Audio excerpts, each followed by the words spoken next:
Ya, bertemu lagi bersama saya Hendara di channel saya Hendara Komik. Nah, kemarin kan saya bikin sebuah video ya tentang perilisan dari Poco X4 GT dan Poco F4 yang dimana tiba-tiba Poco F4 juga sama-sama rilis di Indonesia akhir bulan nanti. Jadi ini seru banget karena finally Poco Indonesia dan Poco Global ini gapnya udah cuma seminggu aja. Keren. Dan semoga ini bisa diteruskan di seri-seri Xiaomi yang lain ya, biar kita tuh nggak kejauhan gitu kan. Selain itu ada beberapa orang yang bertanya gitu kan, Bang, mending mana nih? Nah, muncul lagi kan, mending lagi. Mending mana Bang? Mending Poco X4 GT, Poco F4, atau Poco F4 GT? Yang sebetulnya sih saya duga bakal muncul di akhir bulan nanti, cuma entah kenapa malah si Poco dengan tagline Fearless dan Thundernya itu malah ngeposting Poco F4. Tapi tenang aja karena akan ada kejutan nanti. Jadi ya bisa kita bayangin lah kejutannya apa. Dan mungkin aja akan ada beberapa produk yang belum diposting di Instagramnya Poco nanti rilis. Who know ya? Jadi kita tunggu aja nanti tanggal 30. Nah, sebelum itu kan banyak yang galau nih. Mending yang mana nih? Beli yang Poco X4 GT, Poco F4, atau Poco F4 GT? Nah, pertama kita sebelum menentukan HP mana sih yang kita pilih, kita harus menentukan budget dulu. Budget kamu berapa gitu kan? Karena di sini budgetnya berbeda. Kalau yang Poco F4 GT ini grade-nya yang paling mahal.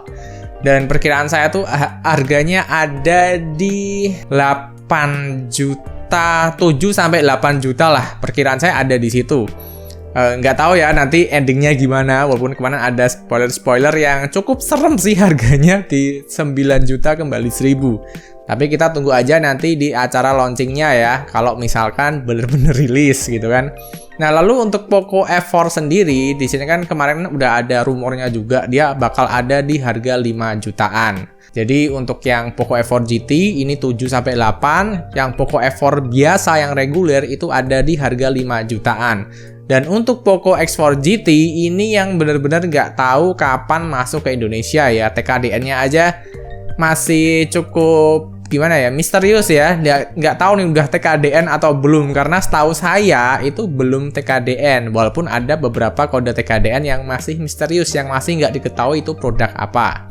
Nah, kalau Poco X4 GT itu ada di harga, perkiraan saya ada di harga 4 sampai 5 juta. Ya emang harganya segitu sih. Kemarin kan udah ada di launchingnya global ya, itu adanya di harga segitu, dan seharusnya di Indonesia ya antara mirip atau lebih murah gitu aja. Nah, jadi Poco X4 GT ini yang paling murah ada di 4 sampai 5 juta. Terus Poco F4 ini ada di harga 5 jutaan. Jadi di atasnya Poco F4. Terus ada Poco F4 GT yang perkiraan saya ada di harga 7 sampai 8 juta. Kita tunggu aja. Nah, di sini kita harus tahu karakteristik masing-masing dari handphone ini, walaupun Poco mengklaim dirinya ini adalah handphone gaming. Poco adalah performance, semuanya dibuat nge-gaming bisa, libas. Ya nggak salah sih, karena memang dari ketiga handphone itu chipsetnya tuh kenceng-kenceng semua. Dari Poco X4 GT ada Dimensity 8100, Poco F4 ada Snapdragon 870, dan Poco F4 GT ada di Snapdragon 8 Gen 1. Itu memang kenceng semua, dan kalau dipakai nge-game pasti cocok. Cuma kan ada perbedaan spesifikasi yang lain. Dari layar, dari berat, dari fiturnya juga. Nah, untuk Poco F4 GT ini ya, ini yang paling mahal ya. Ini beneran untuk kalian yang bener-bener penggila game. Jadi nanti udah bener-bener handphonenya tuh looks-nya udah full gaming banget. Jadi bukan sekedar cuma embel-embel handphone gaming ya, tapi ini bener-bener gaming sejati handphonenya. Ada tombol trigger, ada lampu RGB, chargernya, bahkan chargernya tuh bentuknya L, bukan bentuk yang colokan biasa ya, tapi L, biar kalian waktu nge-charge sambil nge-game itu masih enak. Jadi beneran kerasa banget gamenya, dan dibalut dengan kemewahan, bodinya, belakangnya, kayaknya Gorilla Glass, kalau nggak besi ya, tapi kayaknya Gorilla Glass, dan frame-nya pun juga metal, dan penempatan speakernya juga oke banget. Jadi Poco F4 GT adalah grade tertinggi bagi kalian mania-mania gaming ya. Nah, berarti yang itu paling bagus tuh Bang secara spek. Yes, paling bagus. Tapi kan enggak semua orang perlu spek setinggi itu. Perlu fitur sebanyak itu. Perlu fitur game sebanyak itu kan enggak semua orang.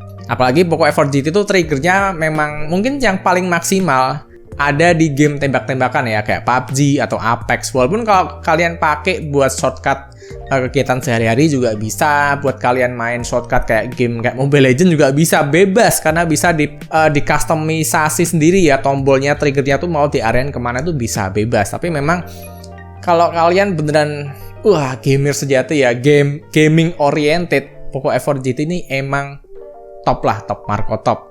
Cuma di sini kan dia pakai Snapdragon 8 Gen 1 yang kenceng tapi cepet anget. Kemarin saya pakai Xiaomi 12 Pro ya, tuh udah saya bikin juga video review gamingnya. Dia memang performanya bagus, cuma emang saya saranin mainnya sih di ruangan ber-AC. Kalau pakai fan cooler juga lebih top. Dia nggak sepanas Snapdragon 888 dan performanya juga ada, nggak ngedrop kayak Snapdragon 888. Jadi Snapdragon 8 Gen 1 ini emang jauh lebih baik sih daripada Snapdragon 888. Tinggal kalian sesuaiin kondisi aja, jangan main di tempat yang panas, apalagi terik ya.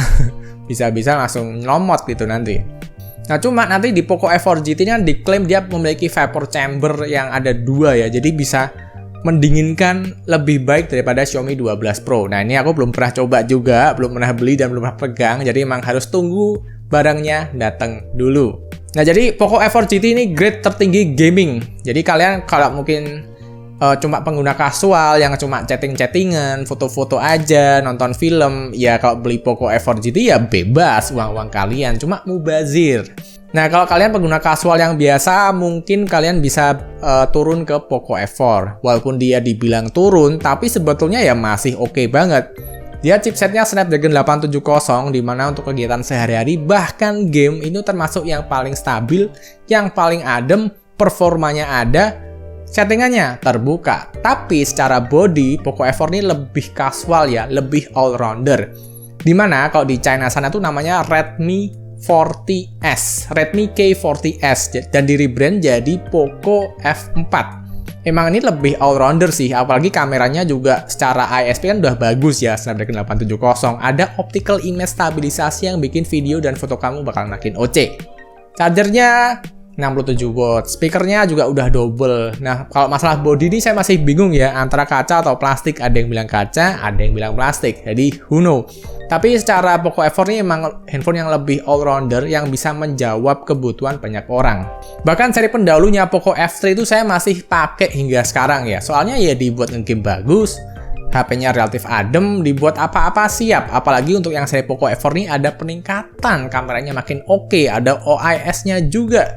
Chargernya juga makin kenceng. Dan sekarang untuk handphone-handphone 5G di Xiaomi dan brand-brand lain, kalian nggak usah pusing. Bisa sinyal 5G Telkomsel nggak bang? Bisa N40 nggak bang? Sekarang udah bisa semua. Kenapa kok tahun lalu nggak bisa? Ya nggak bisa karena tahun lalu brand-brand tuh masih tebak-tebakan sama negara. Ini mau pakai frekuensi yang mana? Dan miss-nya di sini, apesnya di sini, Xiaomi tahun lalu jarang masukin N40. Jadi untuk handphone 5G, untuk Xiaomi yang tahun lalu itu N40-nya nggak ada. Jadi nggak cocok sama frekuensi 5G dari Telkomsel. Nah, kalau tahun ini gimana bang?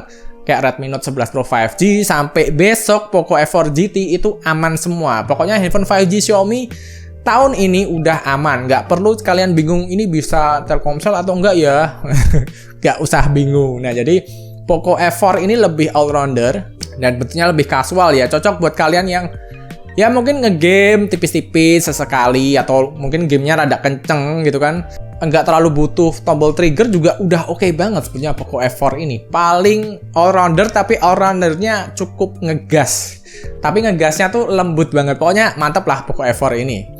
Nah, lalu kalau kita ngomongin Poco X4 GT, nah ini adalah sebuah handphone yang grade-nya ini harganya di bawahnya Poco F4 ya. Bisa dibilang ini yang termurah. Nah, tapi walaupun termurah, dia dibekali dengan spek yang cukup luar biasa di harga 4-5 juta, kalian dapat Dimensity 8100. Wow, itu di Dimensity 8100 bakal jadi chipset favorit seharusnya karena performanya bagus, nanometernya kecil, kenceng, dan untuk suhunya itu diklaim Ya banyak orang yang udah review itu ngeklaim kalau suhunya tuh bisa terkontrol dengan baik.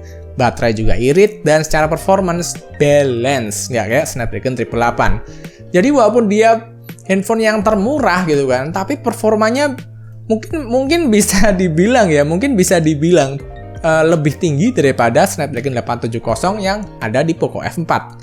Nah, jadi bukan karena termurah yang paling jelek ya, enggak. Nah, tapi di sini dia yang paling murah dan ada beberapa fitur yang diturunkan di sini, kayak layarnya dari AMOLED ya, yang Poco F4 series itu AMOLED semua. Ini turun ke layar IPS, walaupun diberikan layar IPS yang lebih bagus, dimana refresh rate-nya tuh sampai ke 144 Hz. Jadi kan udah kenceng ya.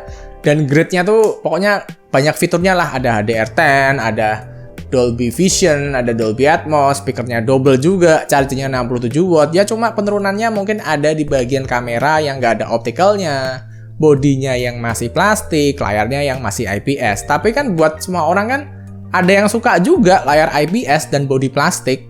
Karena kalau bodi plastik jatuh nggak pecah.